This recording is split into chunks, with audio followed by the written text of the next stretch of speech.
Hello everyone and welcome back to Planet Zoo. Today we're going to start the Mexican Conservation Park, which is the second of the new scenarios that were released with the Arctic update. So let's jump right in. Welcome to sunny Mexico. I know, it's It's so exactly beautiful. where you think of when Oh, you look think at the Arctic center. Animal Zoo, is it? Well, I guess you know why this is going to be such a big challenge Elephants. now, don't you? Huh? But this isn't some pure folly on my part. We're going to be doing important work here. We'll be highlighting the plight of many polar species to people who otherwise wouldn't have a chance to see them up close. Yeah, but don't worry though. It won't just be animals from the North Pole. Goodness, imagine our air conditioning bill if it was. Actually, on that point, I will want all of their habitats to eventually be powered by renewable energy. A water After viewing all, area. we want Well, to be that's a part of the saltwater solution, crocodile. not the problem. Okay, it looks like we have a few animals here. This reminds me of one of the other career zoos that we had in sort of a deserty area. Where's the entrance? Oh, interesting. It's a very simple entrance. It looks like we have a few shops here to start off with, not bad. And then they sort of go into this main area. Click away from this for a minute. And we have, oh yes, we do have hippos. So this is the Hippo Habitat. This, not sure if they can get through. Maybe that's one of the issues that we have to fix. Okay, so the hippos and the elephants are living together. However, it may be possible that over here the elephants can't really pass, so they sort of congregate in this area. This is our saltwater exhibit. Ooh, I just zoomed in by accident, but that looks really cool. Still seems quite a small space. That is something that we will check later, make sure that all our animals are happy. A nice little staff area, exhibits over here. Then we have a sort of a main hub. So it seems like we have a lot of shops to keep our money going. Then we can see that they've sort of made the path over here. And this looks like something that we could fill in with water. Hyena. What do we have here? Oh, some flamingos. Look at them sitting under their nice little umbrella. Very cute, very cute. And over here, we have our warthogs. Oh, and aardvark. Aardvarks? Lovely little things. I really like how they've done the habitat separations. And then over here, there's more shops. Let's see what we need to do for bronze. So I have at least 2 habitat species from the desert biome. Have at least 5 habitat species from the tropical biome, and we have 4. And then have at least 1 habitat species from the tundra biome. Earn a yearly profit of 7,000, easy peasy. Have at least, oh yeah. Okay, this is gonna be the hard bit. So we need 3 new habitat species to meet the bronze requirement. That should bring in the guests that we need, and a yearly profit should take care of itself as well. What can we have first of all? Timberwolf? Yeah, we could have a timberwolf. Timberwolves are tundra animals. 1 more tropical, and we needed 1 desert. What I have bought is Baird's tapir as our tropical animal, 5 gemsbok as our desert biome, and then a pair of nice little timber wolves as our tundra animal. I'm thinking I could put the tapir over here. This seems like a nice little slope and they could swim all across the river. Then our wolves could go over this way. And our gemsbok might be okay in this area over here. We don't want to squeeze them in too much, but we'll make sure that they're happy. Before we start, I'm going to block off this habitat over here, which is the hyena. So we'll just delete this invisible barrier and we'll continue this wooden one over here. So what we can do now is actually fill up this river.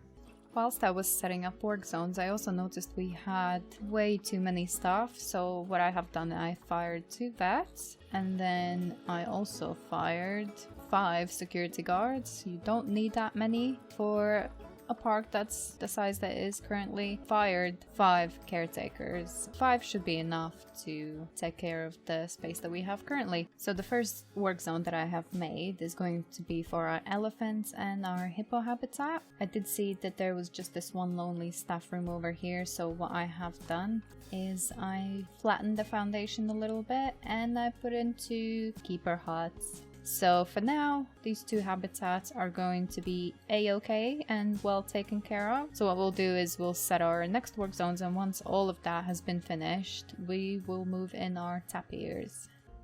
Our second work zone will consist of these exhibits over here, the saltwater crocodile and our new tapir habitat. I put down another keeper hut, and also we have assigned 2 keepers as well, and now we will move on to our next one. So for our third work zone, which includes our aardvarks and warthogs, this is the work zone over here. For all of the work zones I've had to place an additional keeper hut as well, and our final work zone is this one over here. Again, placed an additional keeper hut and assigned 2 keepers. And it also looks like here a habitat was initially built but not finished, so that is really good. Actually thinking this is where I could put my timber wolves, and then the gemsbok will go over here. So we are ready to move in our tapir. What we can also start is make sure that there is some research going on. Wonderful. There we go. This Welcome, planet has lovely to- tapirs. What? So they would like a bit more short grass, a bit more soil, a whole lot of less sand. Did you guys see that jump? That was amazing.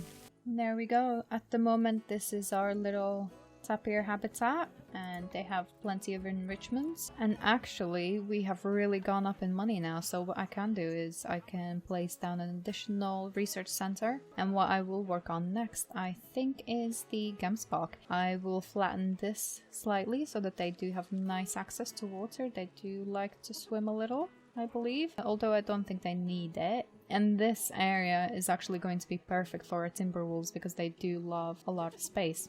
We reached the profit one. We don't need that many more guests, so I do think that we're on the right path. Our gemsbok habitat is ready, so let's select all our gemsbok.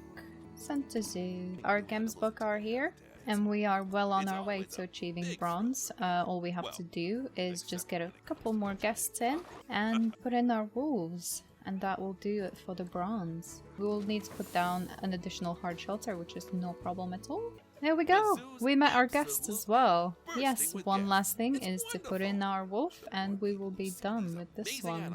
They don't need much by the looks of it, so a few palm trees here and there should suffice. So we'll place them here and there and everywhere. How are we feeling now? Too few adults. Oh, that's okay. That will sort itself out because a couple of them were taken away. And what I will also take care of later on is their food enrichment, but that is once our vet has finished researching. So what we can do now is make our wolf exhibit. Okay, we have made a very simple timber wolf exhibit. We will work on it later, but what we can do at the moment is just move in our wolves. We've achieved bronze. Our wolf has arrived. What we can do quickly is make sure that they have the correct terrain. Okay, a bit more rock. So we'll just place some trees. We don't want to block off the viewing area too much, so let's just quickly set it up so they do know what they're looking at. Our wolves have been set up. They do have a bit of foliage, a nice and hidden hard shelter. We'll also research them as well and give them a bit more variety in terms of their enrichment. But yes, we have achieved bronze, and in the next video we will go for silver. Thank you so much for watching. I am loving this zoo. It's very nice, and I'll see you in the next one. Thank you very much for watching. Bye bye.